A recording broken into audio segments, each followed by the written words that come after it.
Hi, Nicoletta, how are you? Good. How are you? I'm fine. And hello to everyone who's watching in and those who will be watching this recording later on YouTube. My name is Benjamin Spatos, and this is session 9 of Music and Mental Health Online Reflections.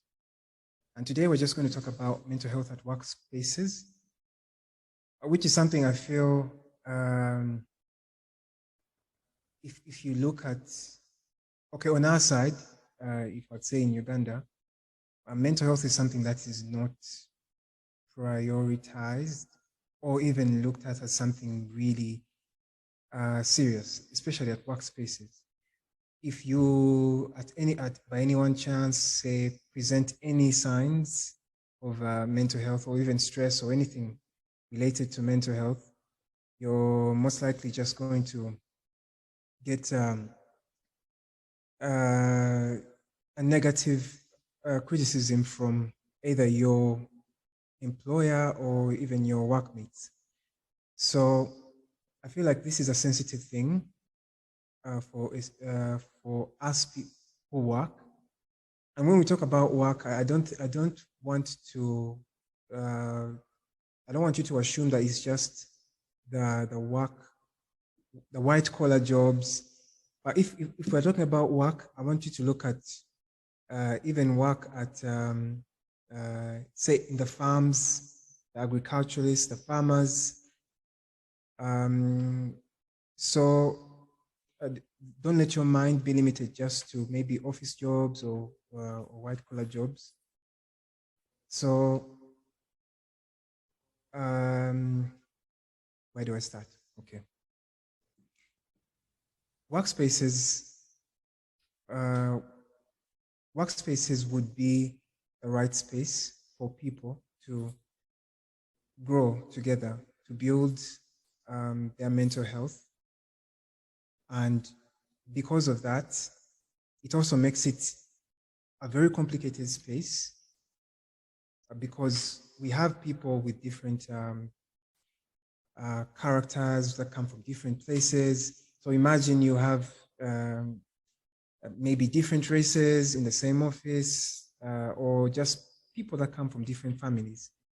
That poses, it's an advantage sometimes in one way, but also it's a disadvantage at some point because if I disagree with you based on what I think is right, you might also look at me in a particular way. And if we don't know how to mitigate that, if we don't know how to reach an understanding or to agree on something, you're going to find that the person who eventually wins, of course, the one who is probably more bolder or more, I don't know, the one who eventually wins the discussion based on their views, whether they're right or wrong, is going to suppress the other. And because of that, poor mental health at workspaces has led to less productivity, has led to people actually quitting their jobs because of them not feeling like they can live up to the expectations of, say, their employer, or their employer feeling like they just can't work anymore.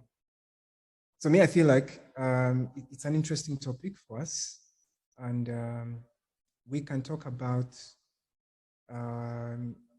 some of the things that can hinder a good mental health at a workspace, and who would be the one, say, to not blame, but probably that, because I wouldn't say I would blame the employer or the employees, because I feel like many times we're not even aware about some of these things. We react based on how we feel without thinking about another person. And sometimes if you're in a position where you're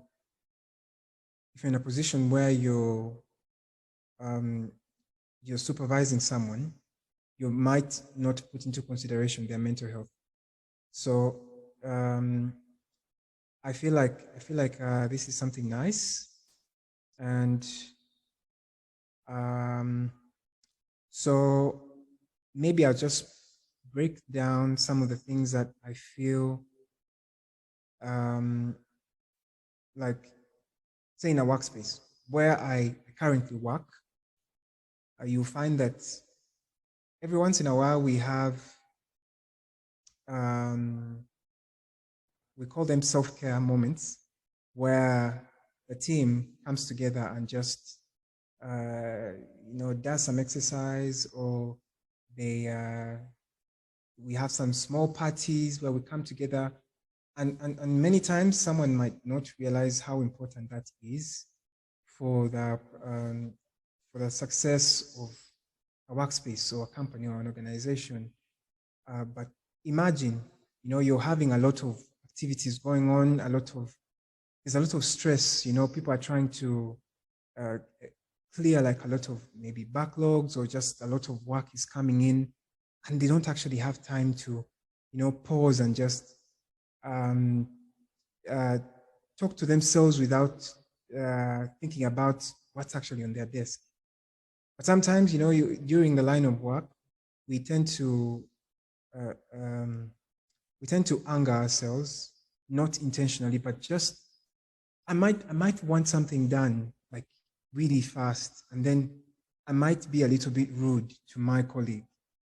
And so because of that, my colleague might not tell me that they're upset, but then it might affect them. So then eventually you find them not not performing as they used to. But then because you're not noticing these kind of things, you don't have, say, policies that are favorable for, to kind of try and track how how employees are responding, or how they are reacting based on a current trend. Like there's so many ways, organizations can track these kind of things, and sometimes it could be just through generating some kind of surveys that you can share with your employees and find out their feedback. And sometimes, and this is something I learned that Google does with their employees and the managers that they have.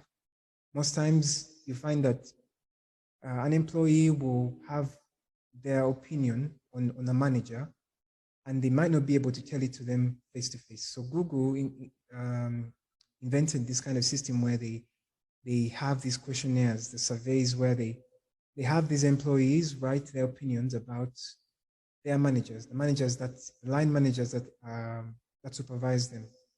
And then this feedback helps Google know how to team up people and know how to act based on the kind of data or information that they have received. So I think this is something nice. I'm not going to say that we don't do it here, but then if at all, if you're watching this on YouTube, if at all you're in a space where you're wondering, why are my employees leaving? Why is it at this time, around this time, we have low productivity in terms of work? Or there's a low turnover, people are coming late. Sometimes instead of quickly just lashing out to them, sometimes it's good to find out what's actually going on. You might find that someone is actually, is upset from home, or is upset from something that happened at work, and they just need someone to talk to. And that's the thing.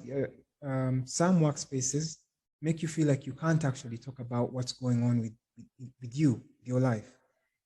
If you're stressed out, there's no one that you can actually go to, and they probably cancel you or help you deal with your situation.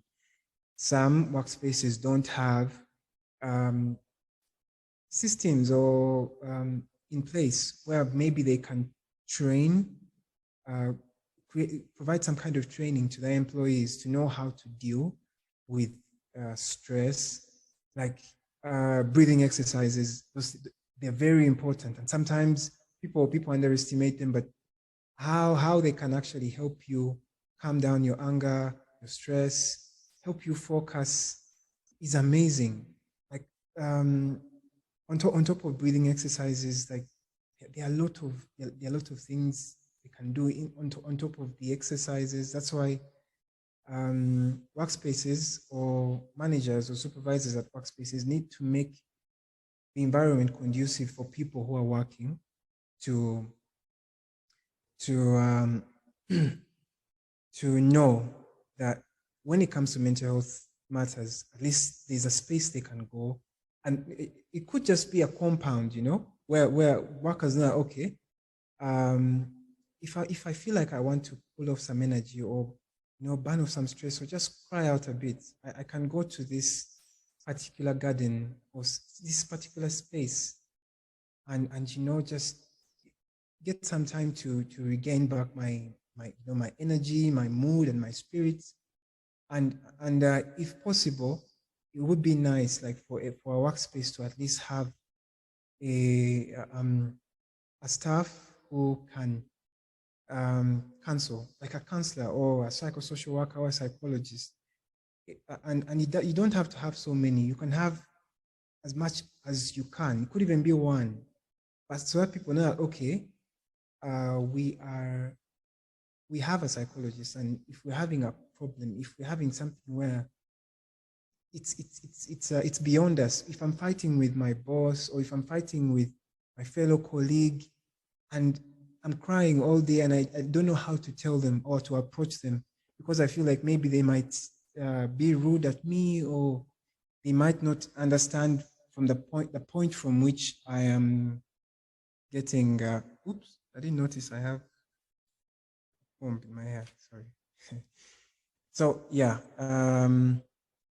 so the thought of how your colleague or your workmate is going to treat you based on how you open up to them is also like a strong point, like to note when it comes to workspaces. As employees, we need to like find the culture or to grow a culture of not judging first, but trying to understand or being more empathetic to someone before we judge them. And that's something sometimes you may ask yourself, okay, why should I be the one to start being nice or being understanding? Why shouldn't the other person do that? The more you keep asking yourself those questions, the more nobody's actually going to make a move. Sometimes someone has to do something, and that person can actually be you. It can actually start with you. So I've also felt that can help with building a good mental health space is self-assessment tools for mental health, which are available. Like most of them are available online. You can pick a tool that is easy to fill, and it can be something that can help you know the condition or the current mental state of your employee and know how to help them. I've also noticed that, like, providing providing a more, what's the term? So some workspaces provide a health insurance for their staff, but then you'll find that the provision for mental health services on top of the insurance is not like included because maybe it's looked at as something that is not really important, or maybe because the services are a bit expensive, it's something not considered. But I think it's important within a workspace for people to know that, okay, if I'm actually not feeling well, I can actually go and probably use my insurance to visit a psychologist, and to find out what's going on with me. Or if it's not easy to have it onto the insurance, it could be something more subsidized.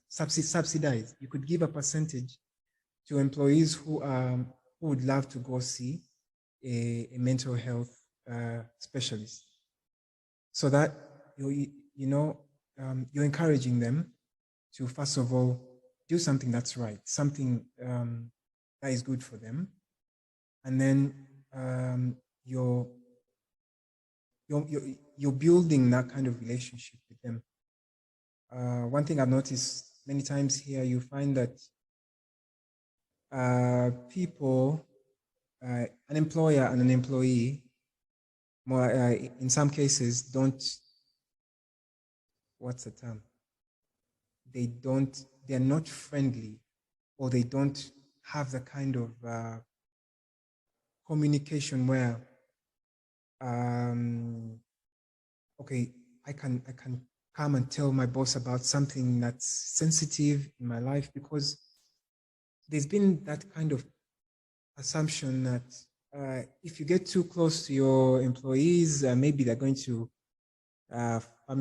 familiarize with you, or maybe not work well because you're laughing with them or anything like that. But then I think how you approach your employees matters. And it's not that, okay, just laugh with them or just rubbish off anything wrong that they've done or when they are not working.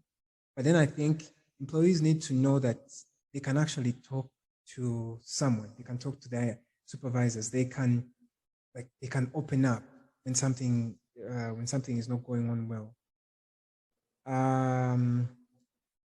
Nicoletta, is there something that maybe you want to talk about in that regard? Well, I can talk a bit about like this side, how things are in general. I think that, first of all, the ideas that you were suggesting are wonderful. And I think that if every workplace could have a designated space that people can go when they feel like they want some time off, and someone that they can talk to when there's too much pressure at work or there's a problem, well, that's wonderful. But unfortunately, not every workplace has the budget for something like that. But then I think what is important to understand is what are the mental health problems that a person has in a workplace. If that is because the work itself brings so much pressure and stress, then as you said, it's a really good thing to have some training, or we can see some places here, some companies and some workplaces in the US, but as well in Europe. They have times that they say, for example, for 30 minutes, that the whole office takes a break and does like a workout, which will be hold the plank, do 5 push-ups, like very easy workouts. But as we said in like previous sessions, working out, exercise helps a lot with mental health because of hormones that are released in your brain. And you feel so much better after working out, which is why some workplaces, maybe they don't have money to perhaps hire someone new to help you or have some training, but they say, okay, everybody stop like right now and hold a plank, do these exercises, go for a run. And this can be just a healthy break in like when you're so stressed at work, when you have so many things to do and you're overwhelmed, that you can do with your colleagues so you feel a little bit more close to them, and it doesn't cost anything. It's just basically you stop and you just take a little break. Obviously, in places that there are that have a lot more budget, there's also a gym that you can go and use, but this is not that common, obviously. And I think that if we're talking about mental health problems that someone has outside of work, but then as you were saying in the beginning, that if someone sees symptoms of it, like depression, for example, it's very likely that people are going to criticize a person and they're going to say that you cannot do your job as well as you were doing it before, because right now you're going through some mental health problems. And that is not true. Because someone is struggling with mental health doesn't mean that they're not equally as smart or equally as skilled as they were before to do the same job.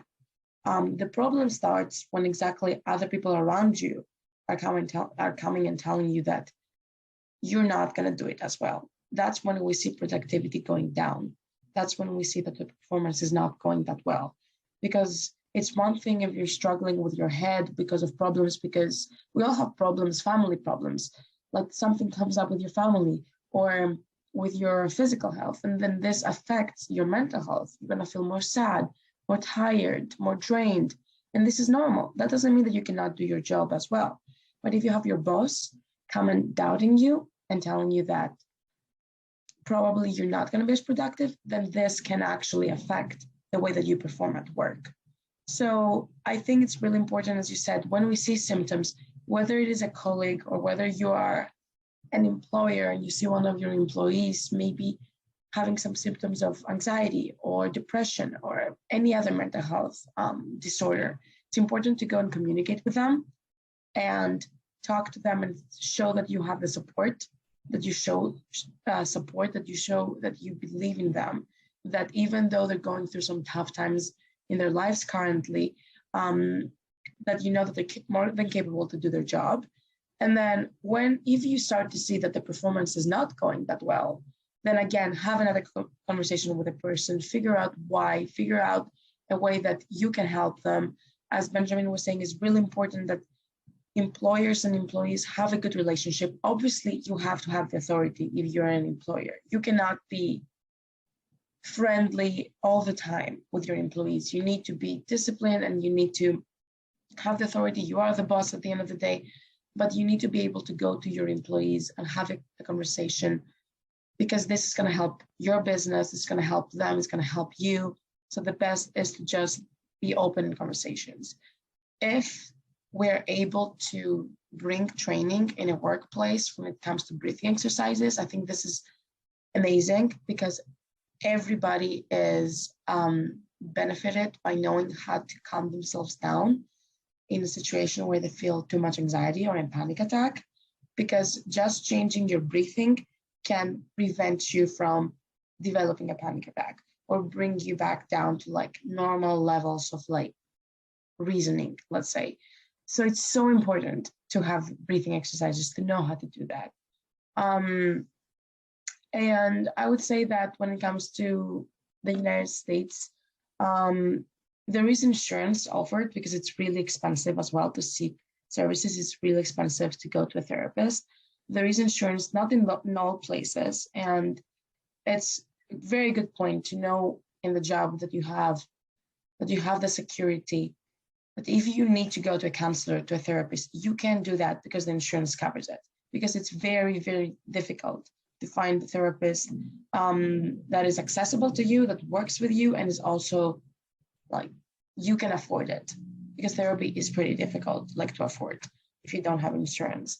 But I think it's really important to also, if you're able to, because circumstances are different with every person's life, to have a life outside of your work, that when you leave work behind, for your mind to be able to spend time with your family outside of work, so you will be able to feel a little bit more relaxed and not all the time stressed. Because if we think about work 24/7, most of the times we all get stressed so much. So find time outside of work, have friends outside of work that you can talk about problems that you have.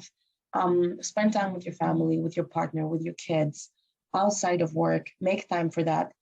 I know some people cannot afford having a lot of free time because they might have to work 2 or 3 jobs or one job that takes so much time. But if you can, please find time to take care of yourself outside of work. And when you're at work, if you can hold boundaries, put boundaries with your colleagues on things that they can tell you or not. Stand up for yourself when you know that something that someone is telling you is offending you. Especially for mental health, stand up for yourself. When someone's going to make a comment negative towards you, if you're able to, at this point, stand up for yourself and say that that is not okay. I don't accept you talking to me like that. Keep choosing yourself every day. Keep choosing the people around you that that make you happy. That's what I would say. Yeah, and also, I think it would actually help if employers just once in a while, open up about their experiences. Sometimes it could also help the employees know that it's okay for them to actually talk about what's going on or what's stressing them at the moment.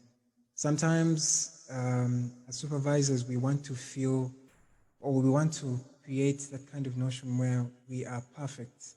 Like that's how we have to look in front of our employees or the people that are looking up to us or we're supervising. But sometimes that's very risky, even for you as a supervisor, because if actually you're by any chance you're battling or a mental health condition and you're just probably putting up a poker face so that your employees don't see what you're going through, you're only making things worse. So, and that's something I think that we've been stressing in each of these sessions. Most times, you need to first of all understand what you're going through, accept it, and then get support, seek for support, and that's the only way you can actually recover or heal or get help or even prevent some of these mental health challenges. So if you're watching this on YouTube, leave us a comment about what you think a proper workspace that respects mental health for each and every one should be like. I want to hear from you and know what you think about it.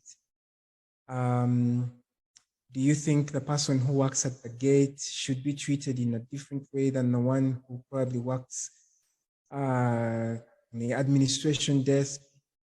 Or is there a connection between the two of them?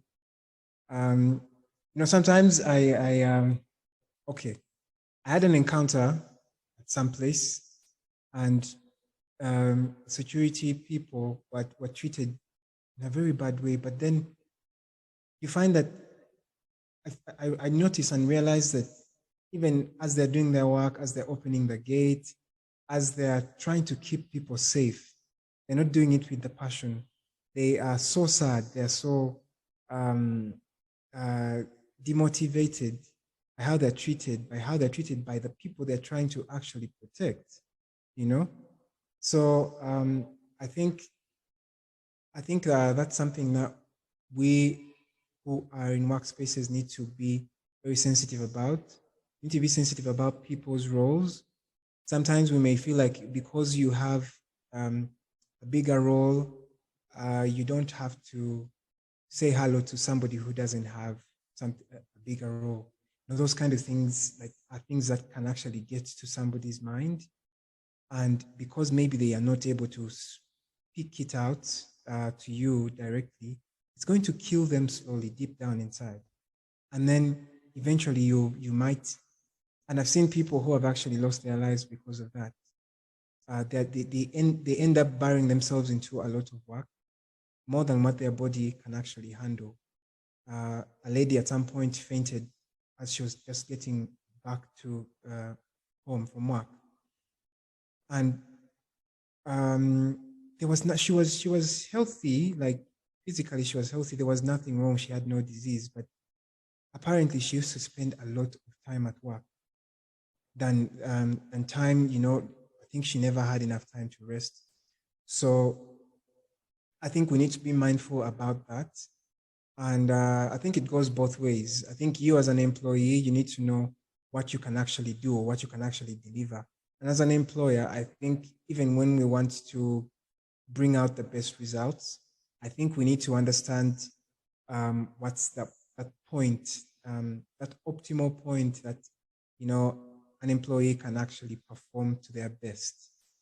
So that once you know that, you don't push them beyond that, because then if you do, it's only going to cause burnout or stress, and that is eventually going to lead to less productivity. So yeah. So I want to try out something, to try out a song. And this time I want to do it with some backup track on YouTube. I hope it works.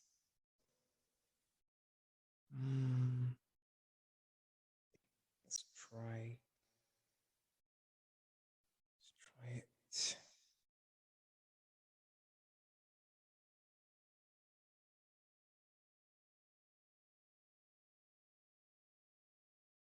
So whoever is watching this, wherever, feel free to sing along if you know the song. I'm pretty sure a lot of people must know the song. So it's a nice song, and I think it's something that we need to, even in workspaces, we need to always, encourage. Not encourage. We need to we need to be that shoulder for our colleagues to lean on. You know, and sometimes you don't need to know what they're actually going through. Sometimes all you need to do is ask, or sometimes all you need to do is be there at a point where you feel like they're acting different from how they've been, how you've been seeing them, because you've worked with them for quite some time, and sometimes all you need to do is just say something nice or sweet to them, and that would be enough to actually encourage them to quit stressing out on whatever might be stressing them, and to improve on work. Okay, so I hope this works.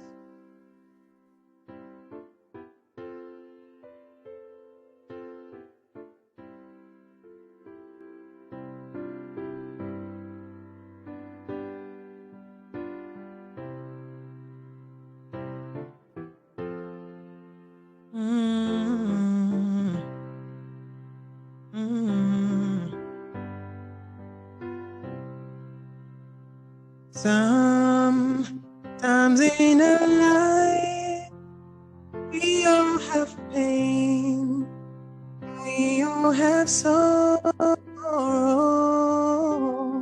But if we are wise, know that there is always tomorrow.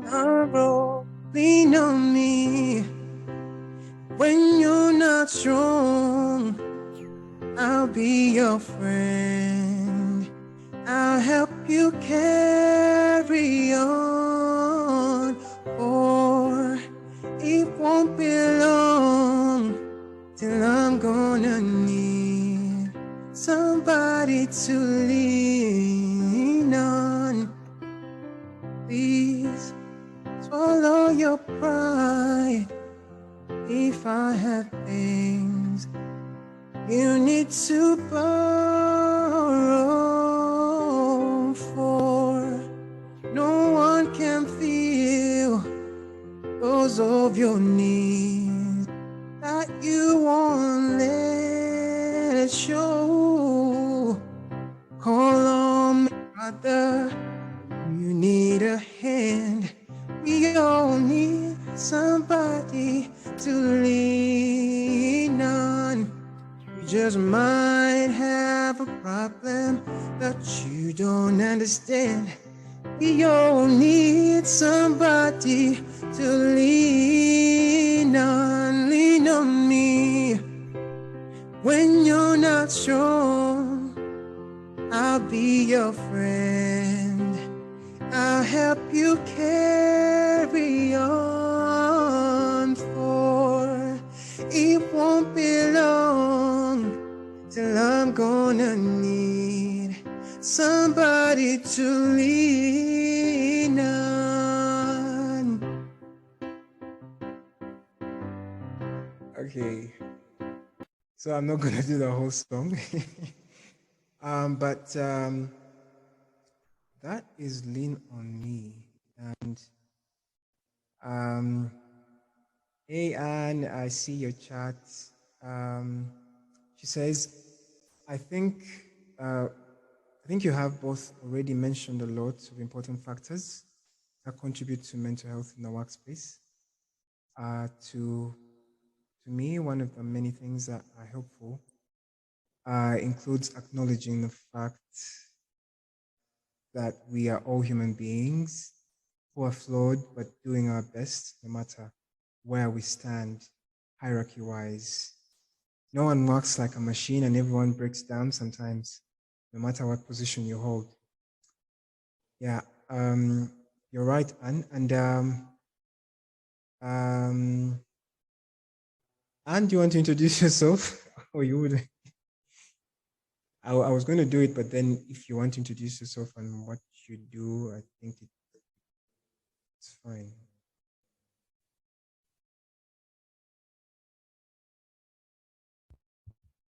Uh-oh, wasn't expecting any unmuting. Hi, good evening.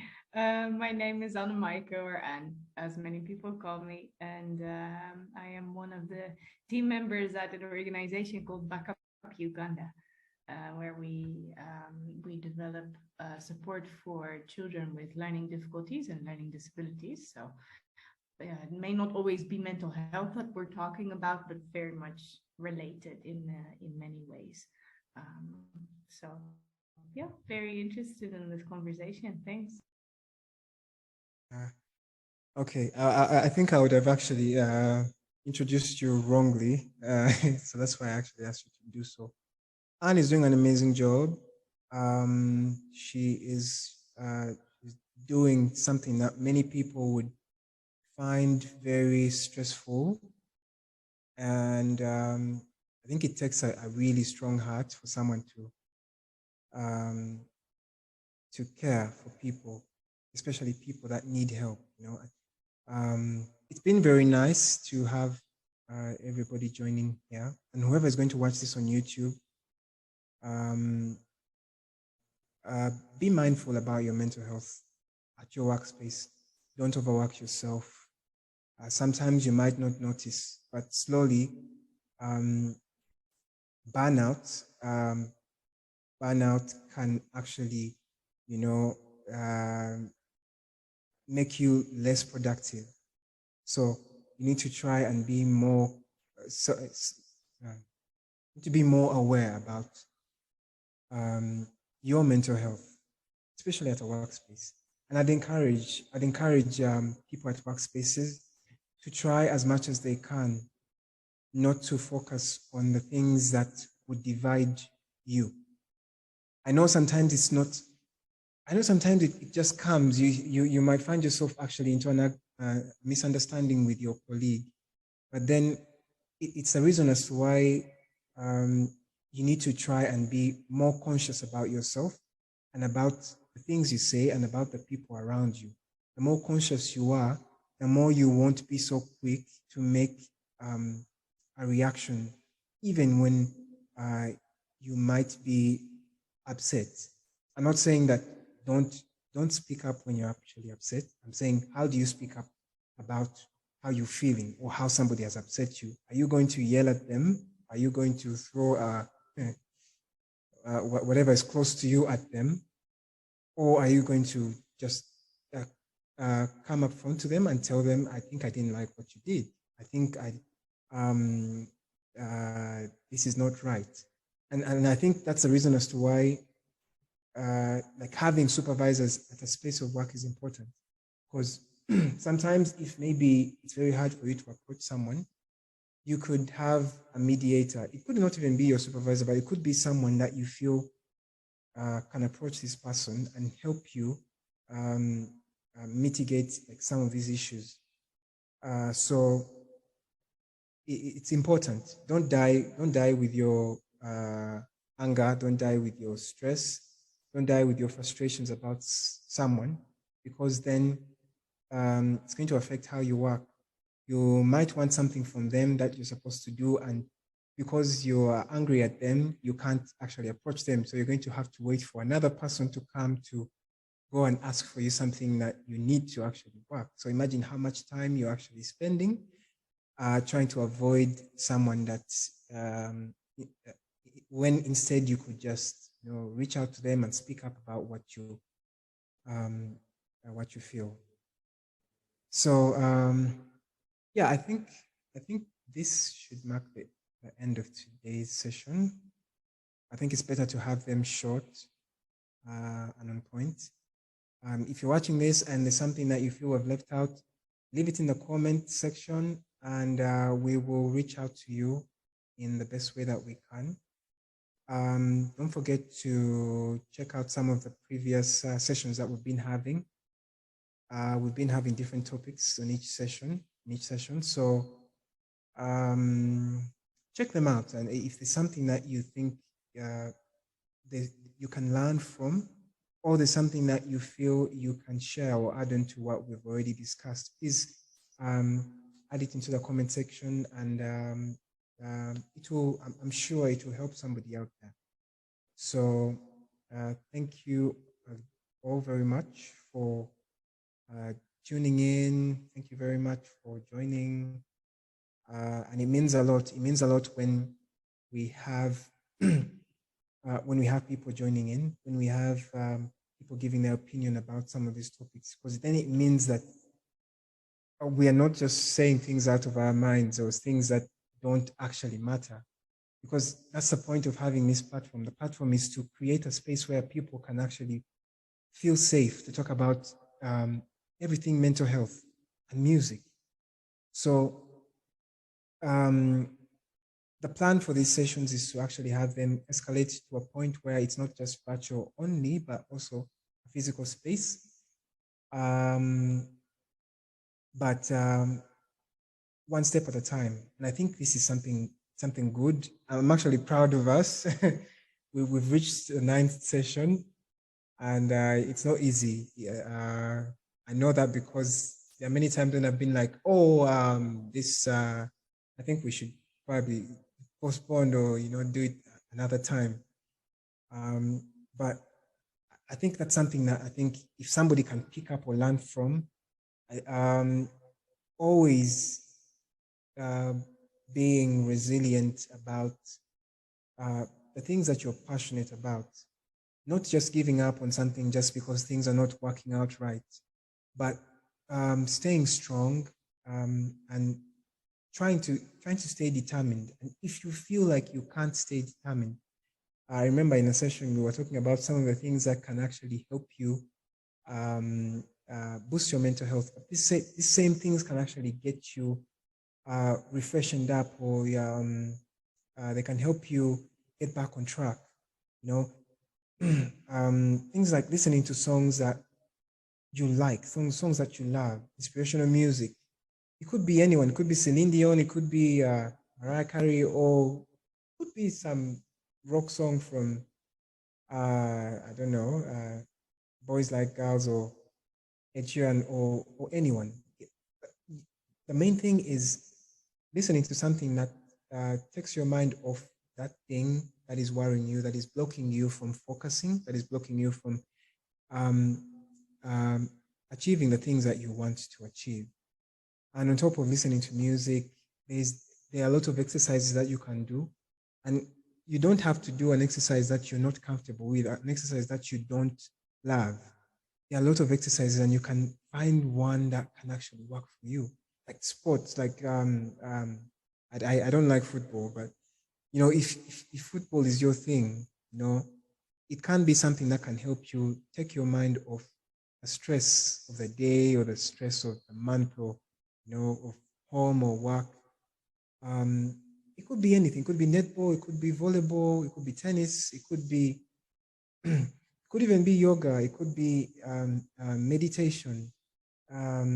It could be just taking a bottle of soda or water, or it could just be you taking a walk, So find that thing, find that routine that helps you get back on track, that helps you stay focused, that helps you stay strong.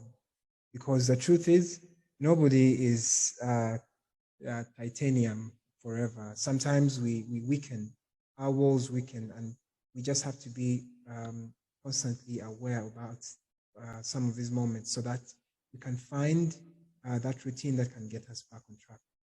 Okay, so thank you guys very much. I don't know if there's anything, Nicoletta, you want to say to conclude?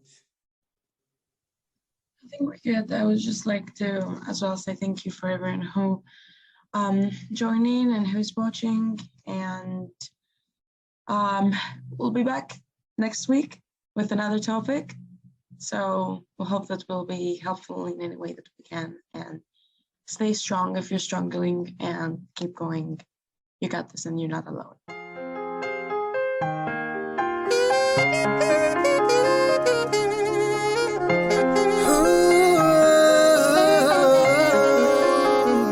If you ask who I am, I'm not sure.